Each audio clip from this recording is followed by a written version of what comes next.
opening up in sweet surrender to the luminous love light of the one.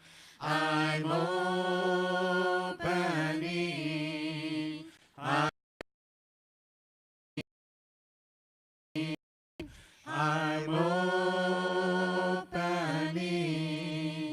I'm opening. I'm opening up in sweet surrender to the luminous love light of the one.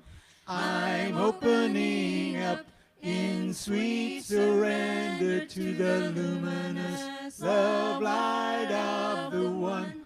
I'm opening. I'm opening. I'm opening. I'm opening. I'm opening up in sweet surrender to the luminous love light of the one. I'm opening up in sweet surrender to the luminous love light of the one. I'm opening. I'm opening. I'm opening. I'm opening.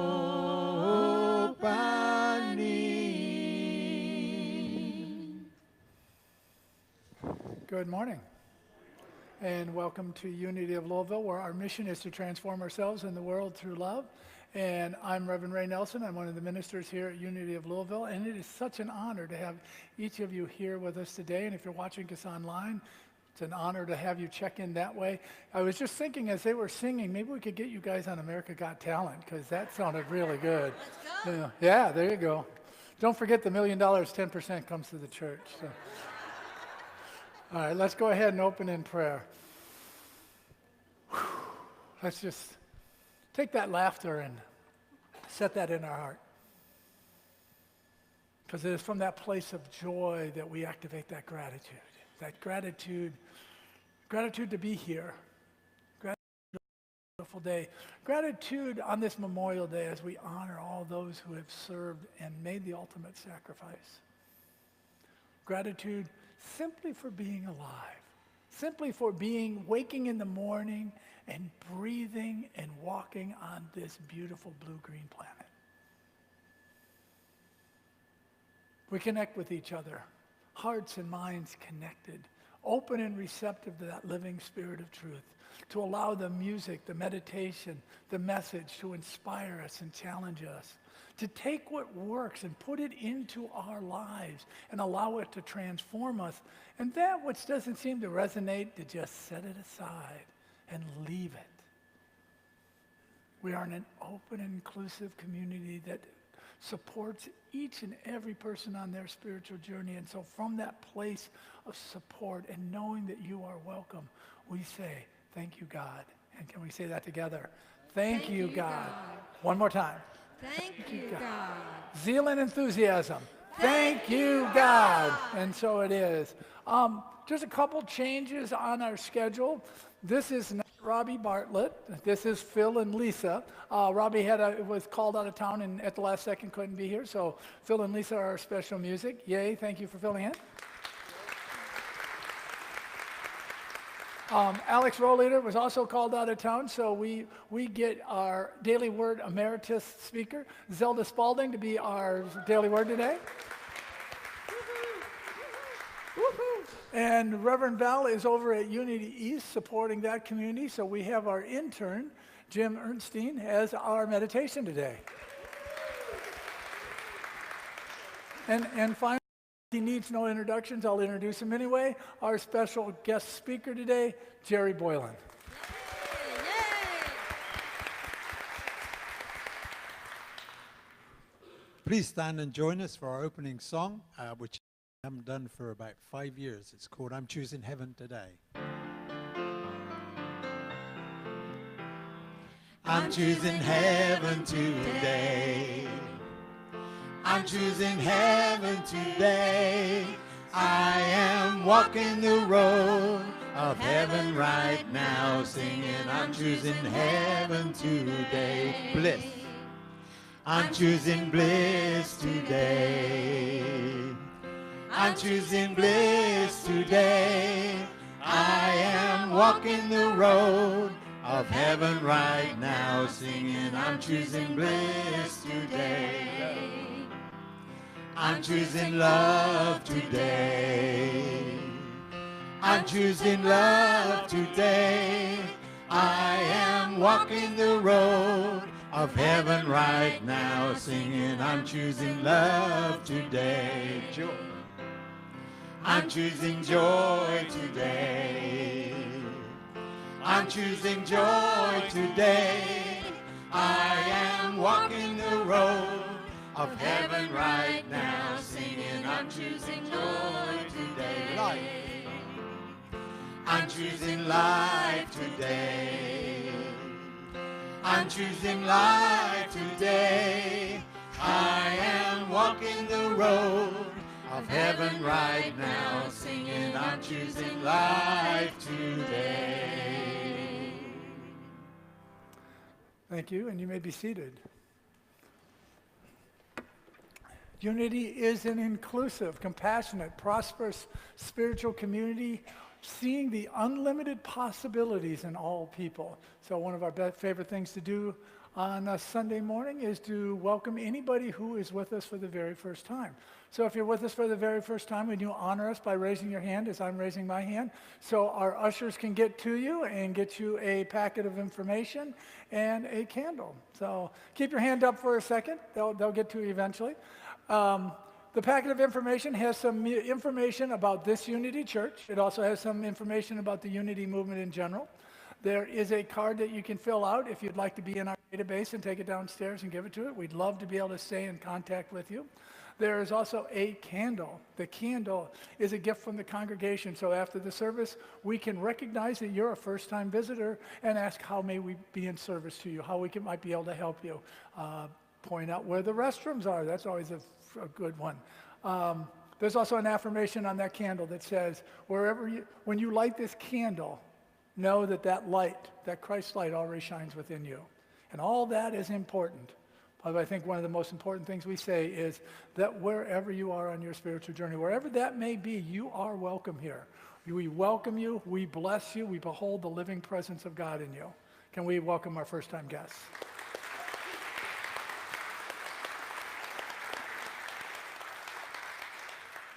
And as that inclusive, welcoming community, we also like to welcome each other. We can do that in a variety of ways. We can do it with a handshake. We can do it with a wave. We can do it with a blessing. We can do it with a hug. But let's remember, everybody gets to be in charge of their body. So if somebody puts out their arms, you can give them a hug. If somebody puts out their hand, don't push their hand out of the way. Shake it. So let's go ahead and greet each other.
Joy. I'm choosing joy today. I'm choosing joy today. today. I am walking the road of heaven right now, singing I'm choosing joy today. I'm choosing today.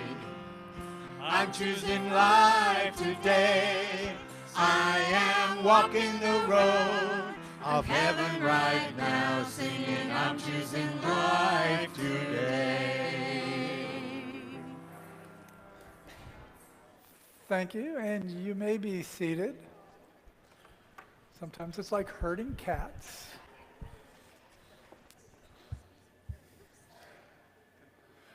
So we like to anchor our service with a couple affirmations. The first affirmation is our core value of inclusion, and we will say this one together. Together. I love who I am, my body, and its uniqueness. And now our generosity affirmation. Together. I am an exuberant, joyful expression of spirit, participating fully in the principle of generosity. That's a mouthful. We're going to say that one more time. So let's take a deep breath so we can get it out without having to breathe. Together. I am an exuberant, joyful expression of spirit, participating fully in the principle of generosity. And now as we move into our more meditative portion of the service with the singing of the Lord's Prayer, we will have a time of stillness at the conclusion of the Lord's Prayer as our oneness blessers and energy workers bless those that are gathered. We will also be blessing those who are online because there is no space and time.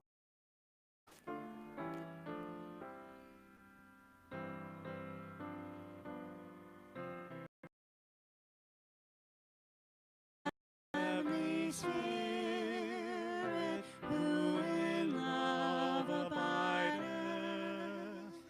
we worship Thee, we praise Thy holy name. Teach us, Thy children, evermore to love Thee. Thy will be done in earth as heaven today. Teach us, Thy children, evermore to love Thee. Thy will be done in earth as heaven today. Oh, give us grace to meet the coming morrow. Forgive our debts as others we forgive. Thou leavest not Thy children in temptation, and from all error Thou deliverest us. Thine is the kingdom, Thine the power and glory, world without end, forevermore.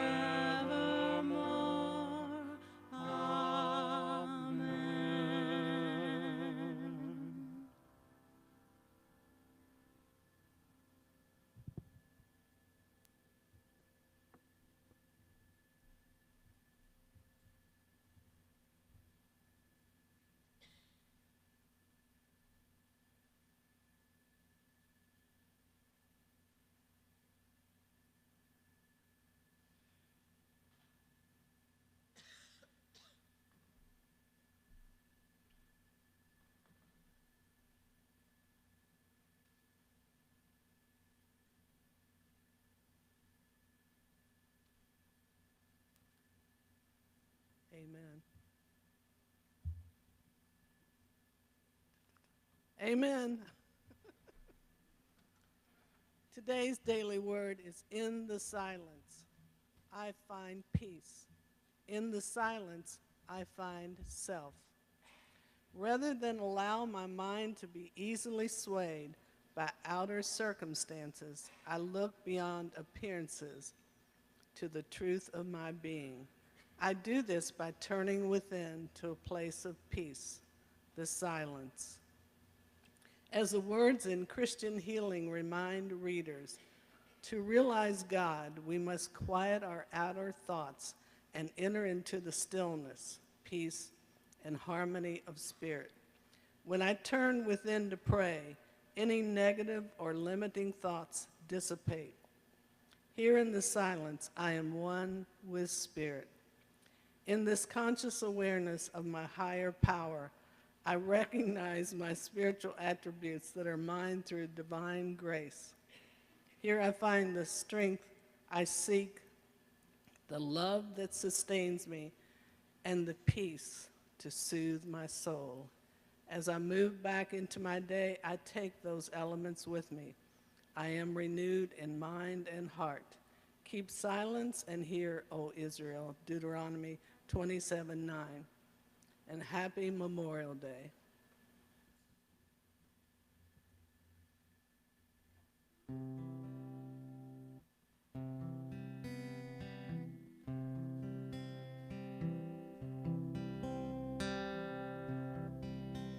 Get ready, my soul. I'm diving in. Get ready, my soul. I'm diving in to the deepest kind of love, to the sweetest kind of life. Get ready. Get ready, my soul. Get ready, my soul. I'm diving in. Get ready, my soul. I'm diving in to the deepest kind of love, to the sweetest kind of life. Get ready, my soul.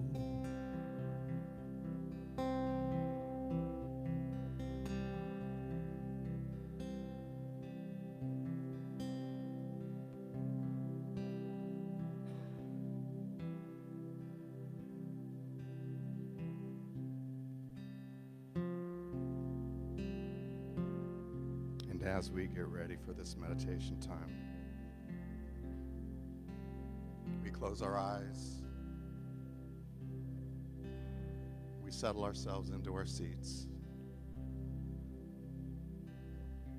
we release anything that we may be holding physically as well as mentally.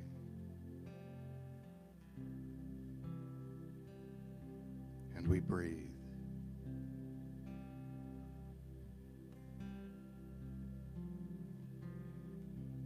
With each exhale of that breath, we sink a little deeper.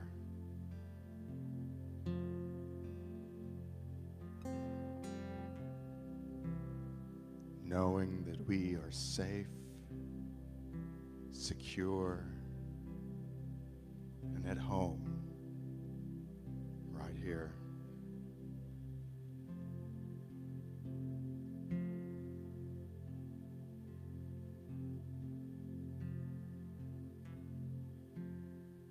Again, with that next breath, that next exhale,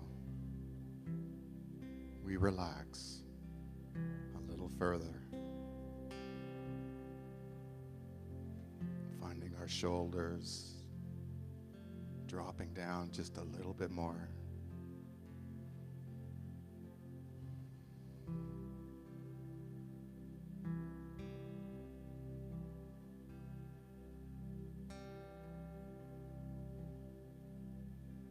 We find ourselves letting go of that hurry and that hustle, sinking deeper.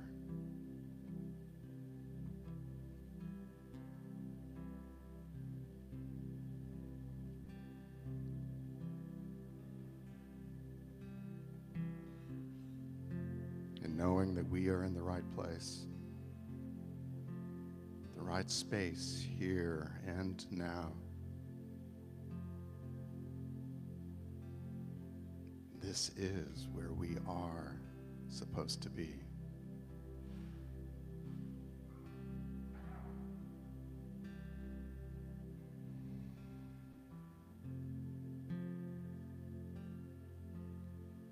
And we take this time in this meditation, releasing all those things that we realize do not serve us any longer.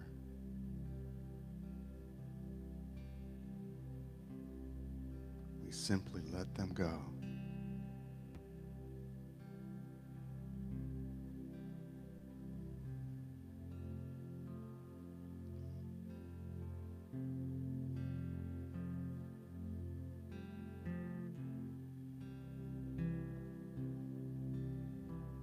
And for the next few moments,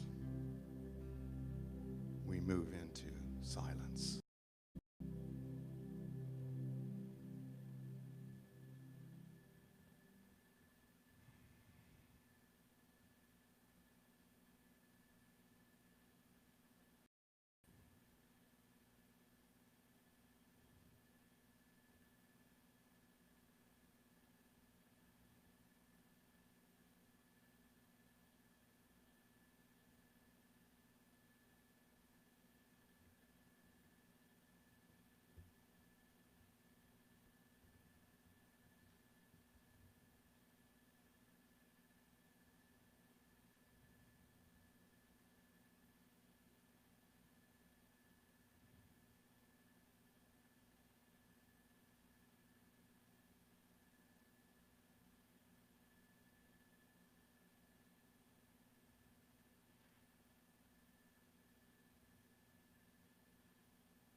And as we begin to come out of this meditation, out of this silence,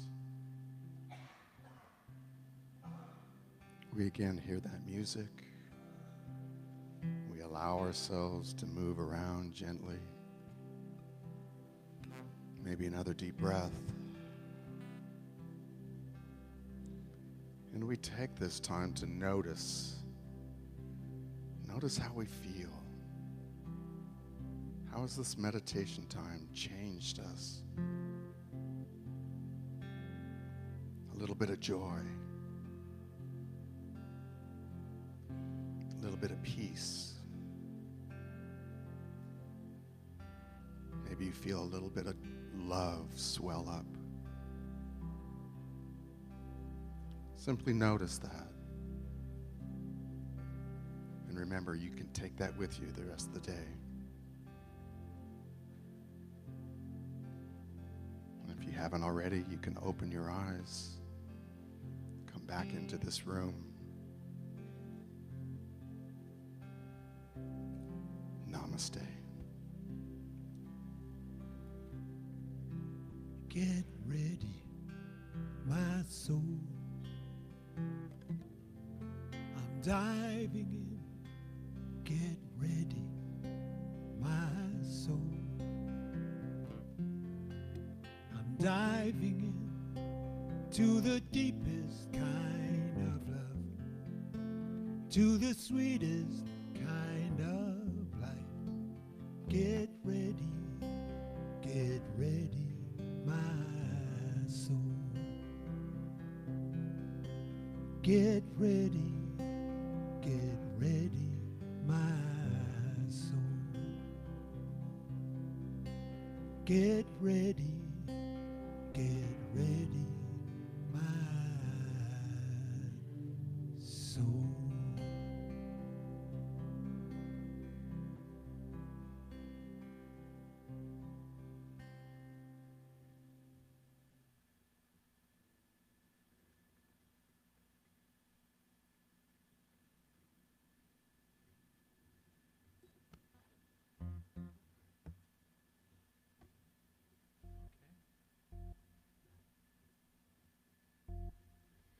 the universe is calling us. We all know that at the moment. So we thought we'd do this song to reflect that.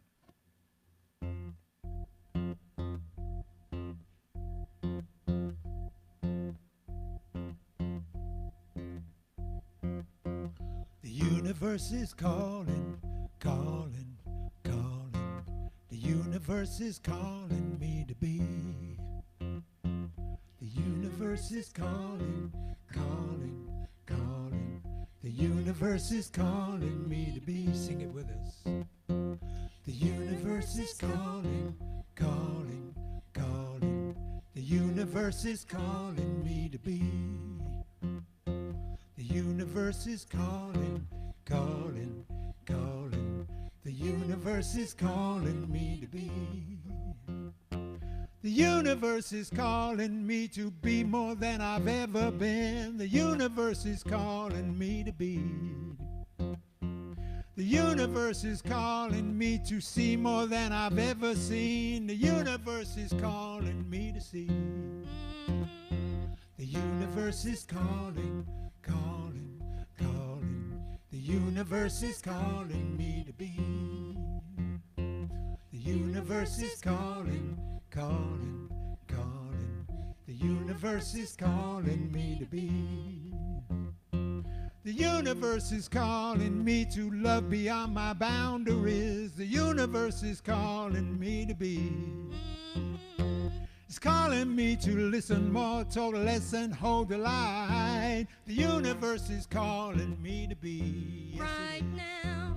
the universe is calling, calling, calling.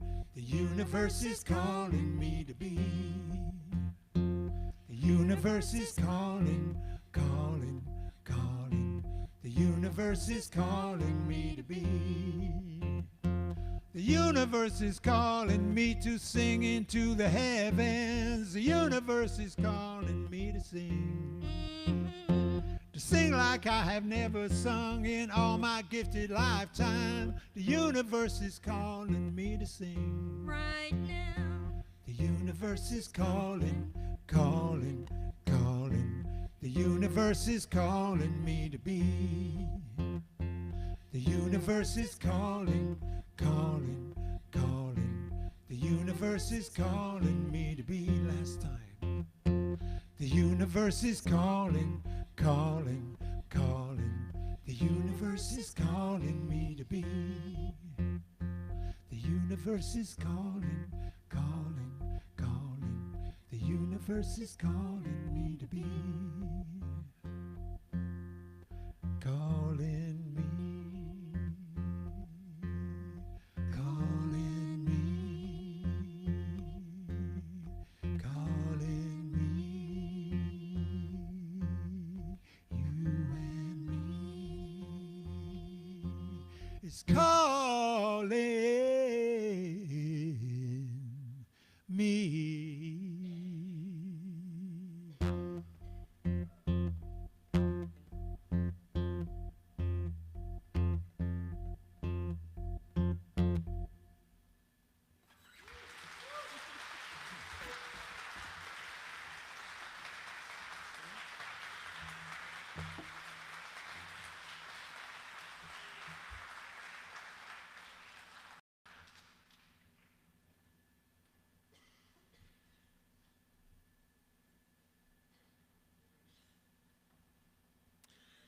May all beings be at peace.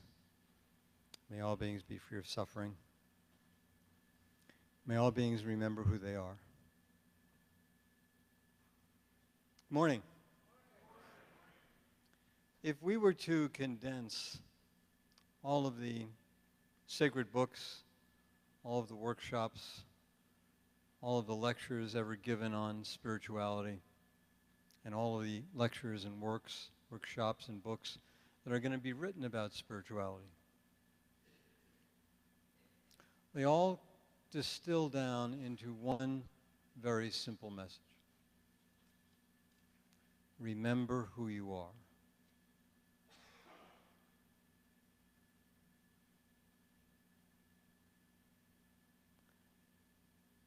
I might complete that thought, and don't get too disturbed if you forget.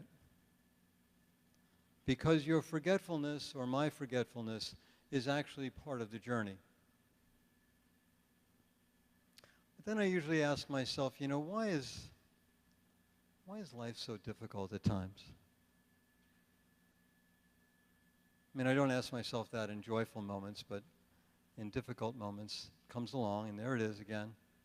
Something that I've questioned many, many times and probably will question many other times as well. Do you ever have this happen to you? You're at the end of the service at Unity, and you're kind of in a really nice, loving, a warm, open space, and you're holding hands with people, saying the prayer for protection. And then it gets into the peace song. And the person, you're all holding hands with one another, and the person on your left is moving one way, and the person on your right is moving another way. And try as you might, you can't seem to, you know, you can yank on this other person and yank on this one. Try as you might, it just can't seem quite to get the balance. Kind of ruins my whole day. And I think that's a great metaphor for life. That there are some times that things just don't fit. They don't seem to go along with what I think ought to be or how I think things ought to be. And from this limited state of mind that I happen to be in those moments, I'm continually reacting to the events of life. I need to be right all the time. I don't need to say that out loud, but I need to be in control of things. I need to have things predictable. I need to have people moving in the direction that I want them to move in, not the direction they want to move in. And see, the personality self, and I know I've made this distinction before, and I'll probably make it again because it's one that I want to become more and more clear with. My personality self, which I've spent a long time building up and creating, it's sort of this Gerry Boylan facade that stands up here every once in a while. But I believe there's also another aspect to you and me that accepts the facade but also sees through that to the divine that is within me and also the divine that is within you. And I think maybe if we just change our vocabulary a little bit, instead of saying God within me, of describing it as me within God and you within God as well. Because somehow or another, when I change those words, I don't get all of that wonderful stuff confused with this personality that's trying to be all that important or trying to be the center of the universe. When I begin to realize that I am in God, that you are in God as well, and there can be no exceptions to that rule. When I say God's in me, I can also say, well, God's not in you. Or certainly doesn't appear that way. Whatever you're doing is a really good disguise, okay, because it's got me fooled. But when I say I am in God and realize that you are too, there is absolutely no exception to that. There is the realization that if that is true for me, it has to be true for all beings. It can't not be true. My personality self is always seeking enlightenment. As a Buddhist teacher once said, enlightenment is the ego's ultimate disappointment, because it never turns out the way we think it ought to be. But my divine self, the divine truth that who you are, isn't seeking anything because everything is already there. What would it be like if we just imagined that? What would it be like if I said, well, Emily Cady in one of her prayers says, you know, God, I don't know the answer, you do, show me. Now what she's talking about is not something outside, but the recognition of, through my personality, I don't know what the answer is, but my divine self knows, let me release what I think I know to the truth of what I really do know. I don't know the answer, you do, show me. We say this all the time, that I create reality through my consciousness. Now what that really means, I mean, that sounds really nice. It's kind of a little fortune cookie. You open it up and you crack it open and say, oh, isn't that nice? And it might be so nice you put it up on your refrigerator for a while. But what it really means is whatever shows up in your life or my life, we've created that. Oh, really? Well, I don't particularly care for that creation. Well, that's because your personality doesn't care for it. But if you look at your soul a little bit more deeply, or if I look at my soul a little bit more deeply, I would begin to realize my soul created that so I could learn from it. That's my lesson. It's perfect. Perfect. Doesn't feel very perfect. Doesn't look very perfect. I don't like it. I don't want it. I want it differently. And you can do whatever you want to do to try to make that different for yourself, but if you stop for a moment and listen to your soul won't ask, why is this happening to me? Your soul will ask very simply, what am I to discover from this? What do I need to realize from this? What do I need to learn from this? My consciousness creates my reality. The reason why my consciousness creates my reality is because that's the way it works. And because I already programmed it to set up for me the lessons that I came here to learn in the first place. Oh.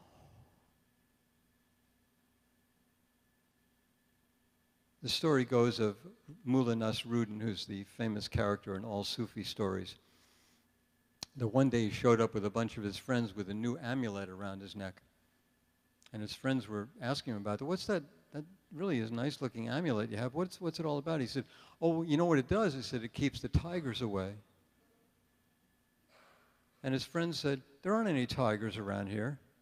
He said, see, it's working. I love that story. Okay.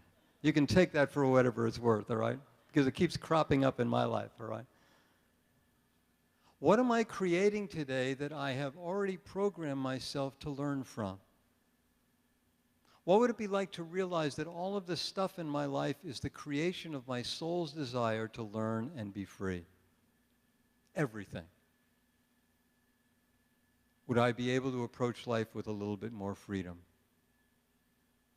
What if I realized that, you know, I've been traveling back and forth through Chicago. We did a lot of that last year, and I don't know, I've said probably about 1 million times, I hate Chicago traffic.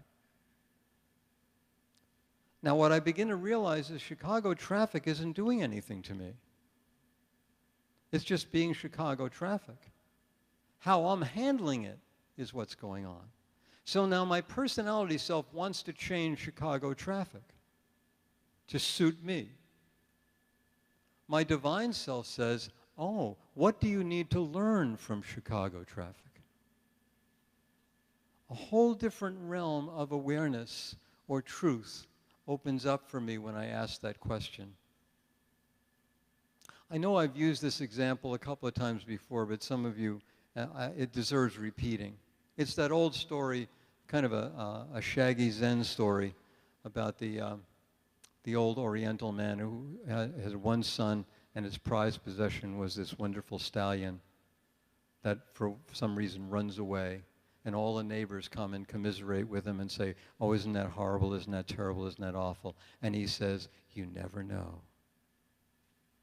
And a few days later, the stallion comes running back, leading 26 mares behind him. And the neighbors come all back and say, oh, what a great thing, it was wonderful, what happened? He said, you never know. And while his son was breaking one of the horses, the horse threw him and he broke his leg. And the neighbors came running back again and said, isn't it awful, your only son broke his leg. And the old man said, you never know. And a couple of days later, what happened was that the army came through transcripting any youthful member of society, but of course they couldn't take him because he had a broken leg. And so all the neighbors came back, wasn't it a great thing that your son broke his leg? And of course he said, you never know. What would it be like if we were to say to ourselves, everyone, oh, what a wonderful thing. You never know. Oh, my back hurts. I'm going to have to go to, what a horrible thing. You never know. Oh, I hurt my leg. Isn't that awful? You never know. Oh, I bought this new book. It's the most wonderful book in the world. It's going to change my life. Oh, really? You've done that one, haven't you? Okay? Me too. What would it be like if every once in a while we were to just stop and say, God, I don't know the answer, you do, show me. Or another way of saying that is, God knows what I don't know. The divine in me knows what the human part of me fails to know. And there's nothing wrong with that. But the knowing might not come to you or me through words. The knowing might come through a memory. It might come through a photograph. It might come from a piece of music. It might come from anywhere, anytime. And you've already experienced that in your life. There have probably been many times when you've listened to a piece of music or remembered a piece of poetry, or somebody calls you up on the telephone, and all of a sudden your consciousness shifts from one place to another. And you didn't do that necessarily on purpose, but there it is. You know, I didn't talk about the hurdles in life, but that seems to be the title of what we're talking about here. One of the things that my personality needs to get through is sometimes my history. I talked about this a little bit earlier this morning, but I'm going to mention it again. I can be controlled by my history, by the habits that were ingrained in me by my parents and my parents' parents' parents' parents. I mean, it goes back years and years and years. As I was talking this morning about it, you know, I said I'm an Irish Catholic.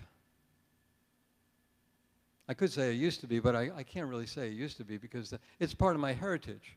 It doesn't disappear just because I don't go to church every Sunday. Right? So I happen to be an Irish Catholic, and that you know, that's part of my upbringing. It's part of my parents' upbringing, but it goes from generation to generation. Before there were potatoes, I was an Irish Catholic. That's part of my history. But you notice that when we connect with our history, we also connect with all of those patterns of behavior that are connected to our history. And we think those are who I am, or how I need to act, or how I should act. I'm just going to suggest once in a while, you stop for a moment and take a look and say, whatever it is that I'm doing or thinking at this particular moment, am I really doing that out of freedom of choice, or am I doing that because I'm so used to doing it I can't do anything else? That it's just part of it might be part of my family's history, it might be part of the history that I invented for myself. Because with my history, I have all sorts of labels and all sorts of judgments and all sorts of other pieces of baggage that come with it. Just in general, a piece that comes with all of our baggage as people, races of humanity, is that, let's say we say to ourselves that war is inevitable. Now, most of us wouldn't say that out loud, but we still think it. I hate to be a heretic here, but I think that's true. Most of us wouldn't say that out because that's very much against unity principles. And we can't do that, can we? That's also part of our history, all right? I can't say something that's against unity principles, especially being in a unity church, then I'm really in trouble, okay? But see, I'm an Irish Catholic. I can say anything I want to up here, right? But let's suppose we say war is inevitable, or we think that thought. Well, you know what we've done is we've created that as a truth. And we haven't just created that as a truth as an individual consciousness, we've created that as a truth as a racial consciousness. And until we uncreate that and put in another one, we are going to be dealing with the inevitability of war. And see, there's part of me, part of this rather minuscule, well, I wouldn't say minuscule, but this childish part of me that wants to be right about it. See, I told you. I remember watching a 60-minute show a while ago. It was a couple of years ago, and this gentleman had created a camp for Israeli and Palestinian kids between the ages of about 6 and 11 and 12. And they were all together. And there were just absolutely marvelous results of these kids making friends with one another, dropping all the barriers that were coming in between. And it was just, it brought me to tears.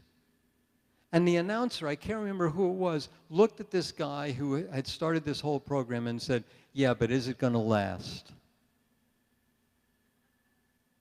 And he went on to say, well, reality will outfox ideology, inevitability. In other words, you're going to lose. And it It was sad and fascinating to watch this man who had created this camp take that in. And you could almost see him melting into this illusion that war or unpeacefulness is absolutely inevitable or necessary.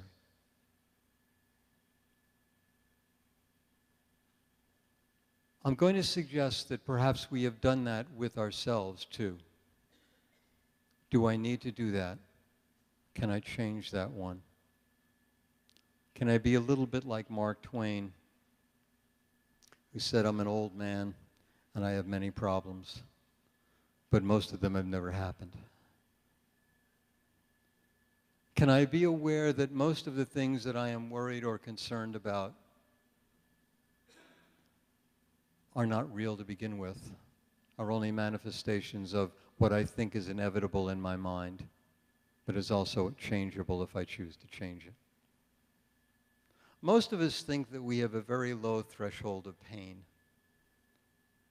I can't stand this and I can't stand that.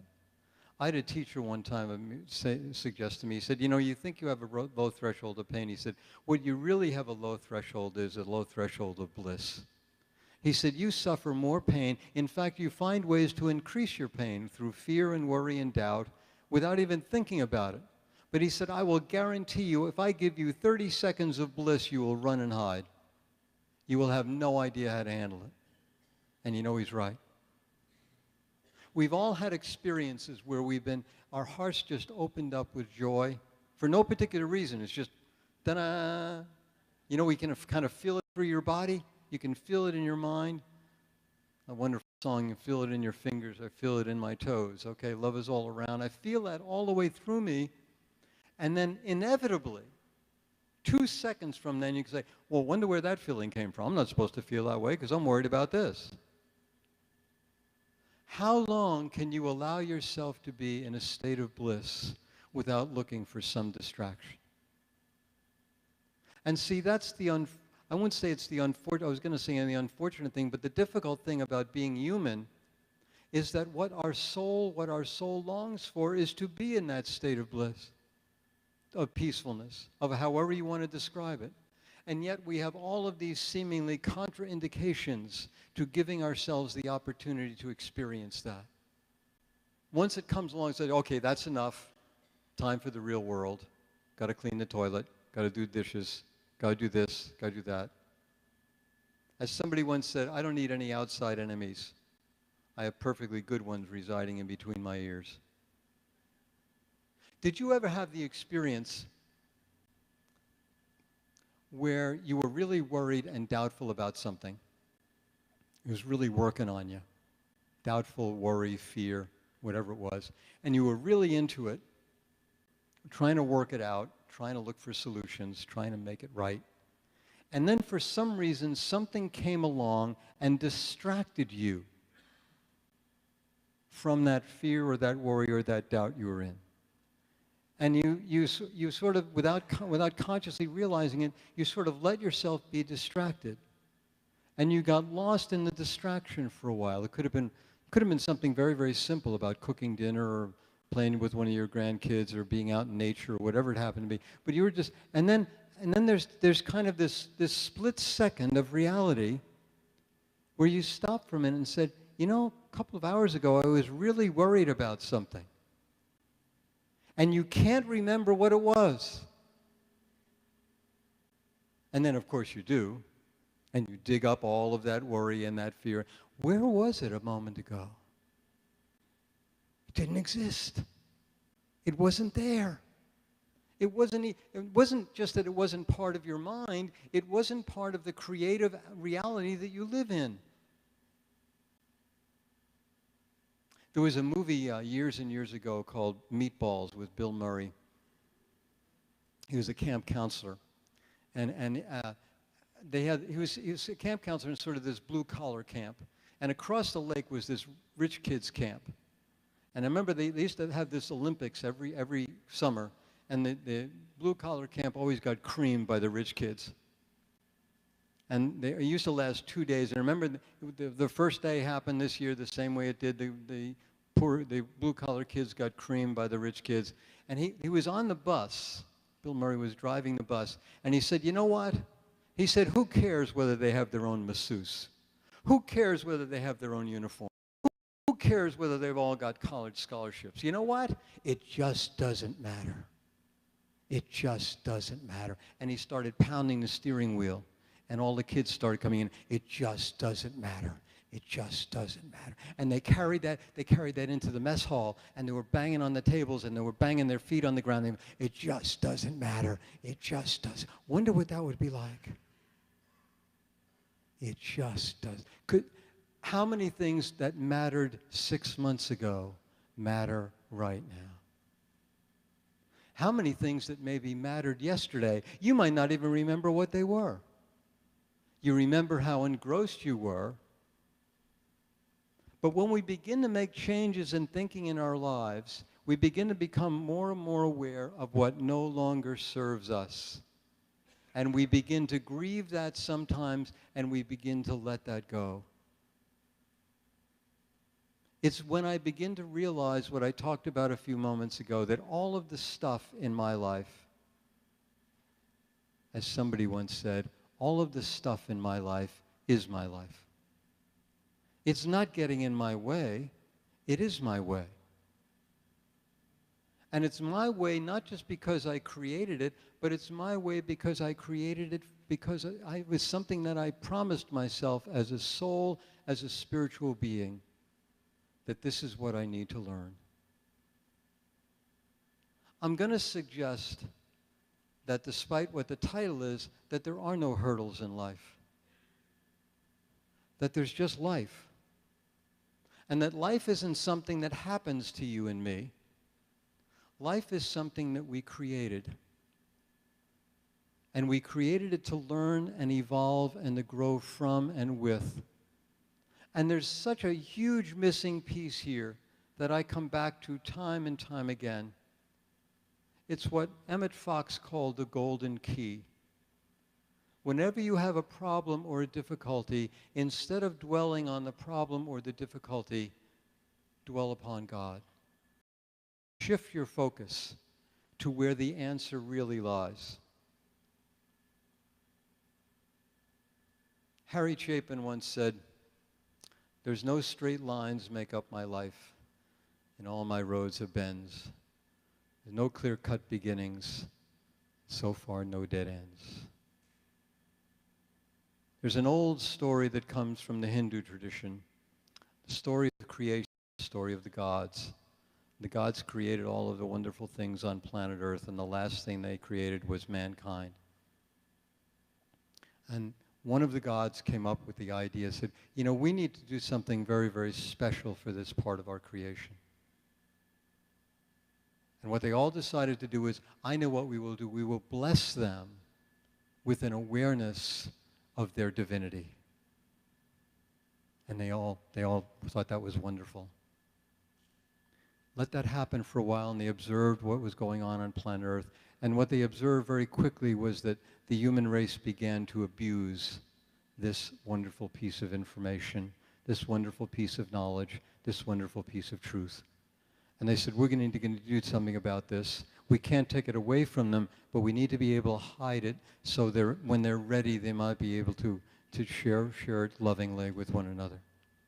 So where are we going to hide it? On the highest mountain. Oh, they're going to find it there. I know we'll hide it in the deepest part of they'll find it there. We'll hide it on the planet Jupiter, or they'll find it there too. And the oldest and the wisest of the gods came to, and he looked around and he said, I know where we'll hide it. We'll hide it in their hearts, because that will the last place they will look.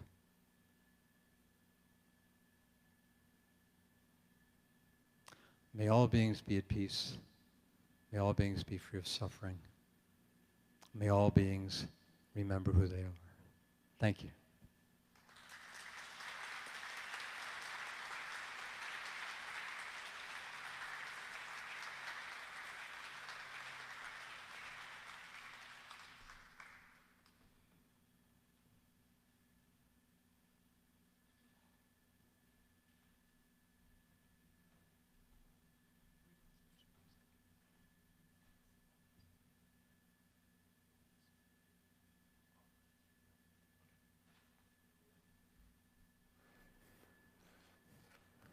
Sometimes there's the illusion that it just doesn't matter, that I actually know what's going on. So I do have that a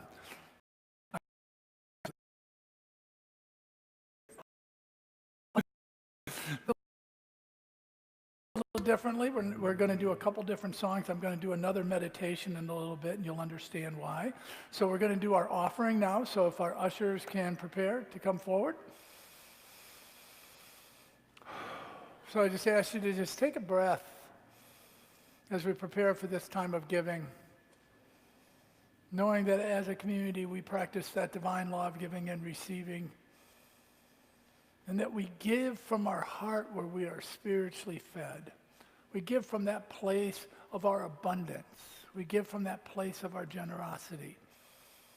And as we give, so we shall receive, and will activate that good in our life so that we as a community can go forth and fulfill our mission, which is to transform lives. So let's say the offertory blessing together as the ushers come forward. Divine love through me blesses and multiplies all that I am, all that I have, all that I give, and all that I receive. And so it is.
So let's just take a moment and we'll just hold these gifts and surround them in light and in love in which they were given. And know that it goes forth to fulfill our mission to transform lives. And we see those lives transformed to know that all who touch us, who come in contact with us, know who they truly are, including us. So it is. Amen.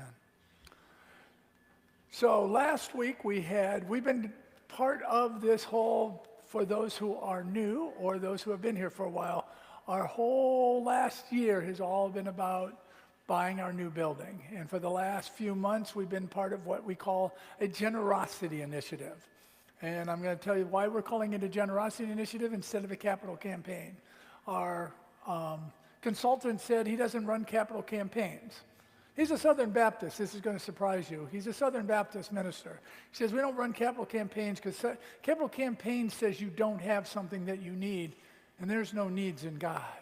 That you have all that you need. You have all the abundance at your hand. What we need to do is raise the level of generosity. I'm like, I'm not going to become a Southern Baptist in my heart. And so we've been in the process of creating that generosity initiative, and last week we called it the Big Ask. And the Big Ask was everybody in the sanctuary filled out a form that declared what they were declaring giving over the next 3 years. Not writing a check, just what were they going to make a commitment to, a pledge to. And they came forward and they dropped it in the prayer box. We know a lot of you weren't here last week. We had a number of retreats. We had a lot of things going on. It is summer we're close to summer in Louisville, so not everybody's going to be here every week, and it just doesn't matter. So we're going to give those people who were not here an opportunity to fill out a pledge card and participate. So if you weren't here last week and you would like to fill out a pledge card, I would invite you to raise your hand and so the ushers can get to you. Anybody who doesn't have one?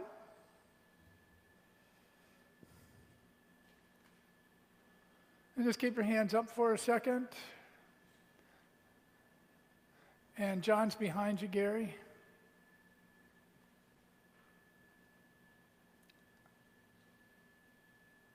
All right. And what we're going to do is, we're going to do a little, Phil's going to start a little music. We're going to do a little meditation. I'm going to ask you to go within. I'm going to ask you to connect with that heart space. I'm going to ask you to connect with that divine presence. And this isn't a request of over and above what you already give. Because if we just move money from operating over to the capital campaign, we'll have a new building, but we won't be able to do anything in the new building because we won't have any operating funds. So this is over and above what you already give. So I'm going to ask you to go in your heart and ask, what is Spirit? What is God asking of you? Where is God guiding you to give? And then in a few moments, I'm going to ask you to come forth. Those who already have filled out a card, or those if you don't feel like you want to participate, I'm going to ask you to do something that may make you a little uncomfortable. I'm going to ask you to just hold these people in prayer. I'm going to ask you to be just quiet and silent and just see that Spirit moving in each and every person. And then when you're ready, I'm going to invite everybody to come up and drop your cards in the 2 prayer box. And we'll go from there. So, Phil, you want to start us out here?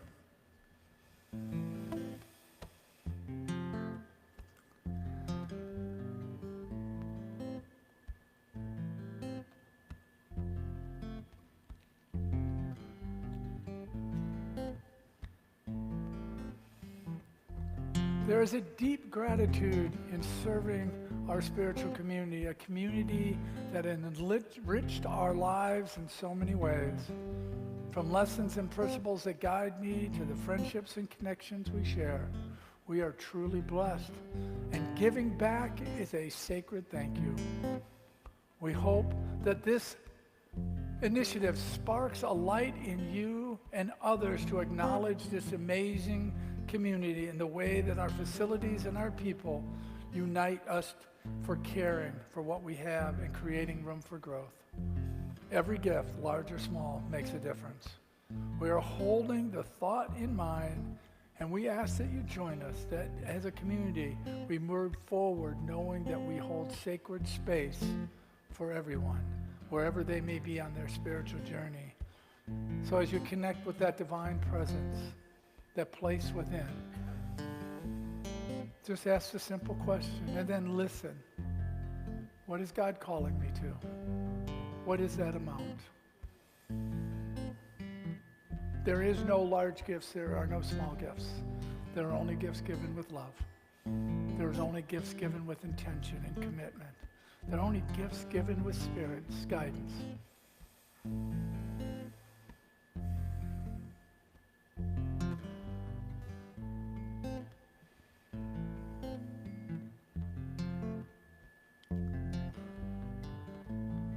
God is my source, God is my power, God gives me everything that I need. So I give thanks for all my blessings, God gives me everything I need. Oh yeah, God gives me everything I need. Oh yeah, God gives me everything I need.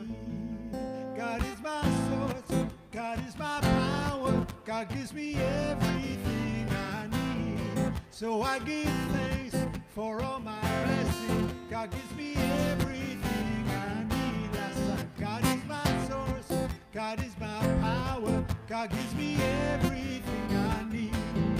So I give thanks for all my blessings, God gives me everything I need. God gives me everything I need.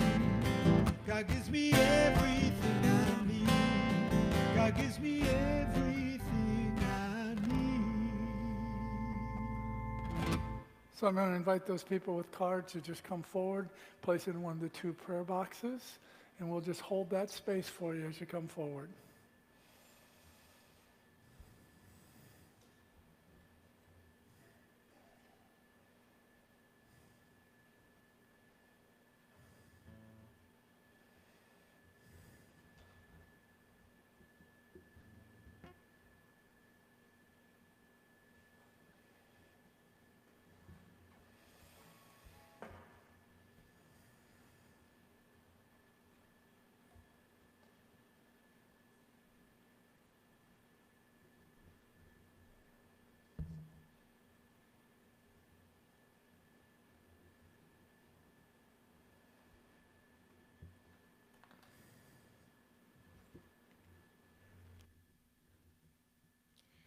Can you feel it?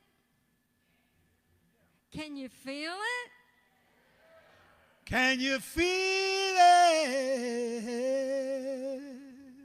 It's in the air today. Something wonderful is happening right here, right now. now. 1, 2, 3, 4.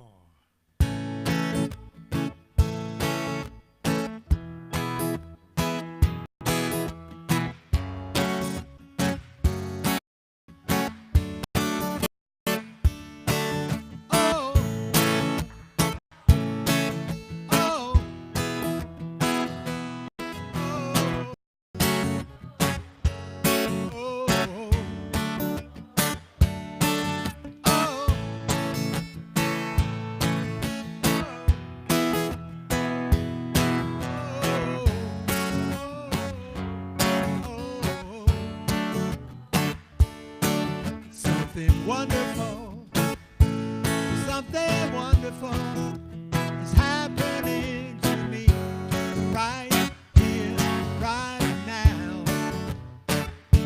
Something wonderful, something wonderful is happening to me right here, right now. I can feel it in my body. I can feel it in my soul. I can feel it in my heart. And it won't let go. Join us. Something wonderful. Something wonderful is happening to me right here, right now. Something wonderful.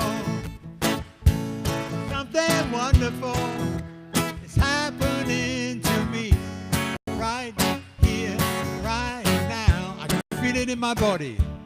I can feel it in my, feel it in my soul, feel it in my soul, feel it in my heart, feel it in my heart, and it won't let go, and it won't let go. Something wonderful, something wonderful, something wonderful is happening to me right here, right now.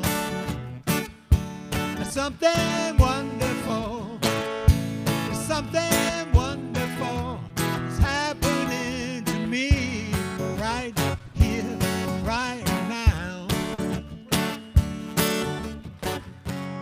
All this love inside, we're gonna make it shine.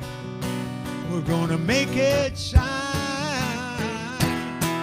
Something wonderful, something wonderful is happening to me right here, right now. Something wonderful, something wonderful is happening to me right here, right now. Whoa. Whoa, whoa,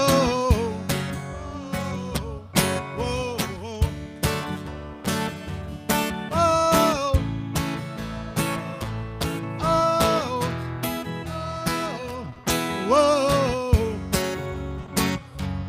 whoa, whoa. Something wonderful,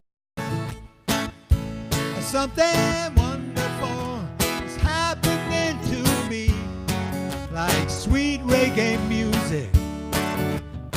Last time, something wonderful, something wonderful is happening to me right here, right now. Something wonderful. Can you feel it?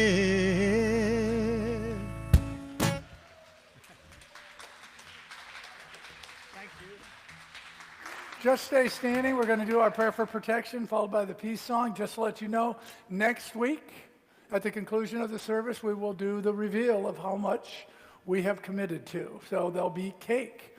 So it's a good reason to come. There'll be cake. So, all right. So, together, the light of God surrounds us. The love of God enfolds us. The power of God protects us. The presence of God watches over us. Wherever we are, God is.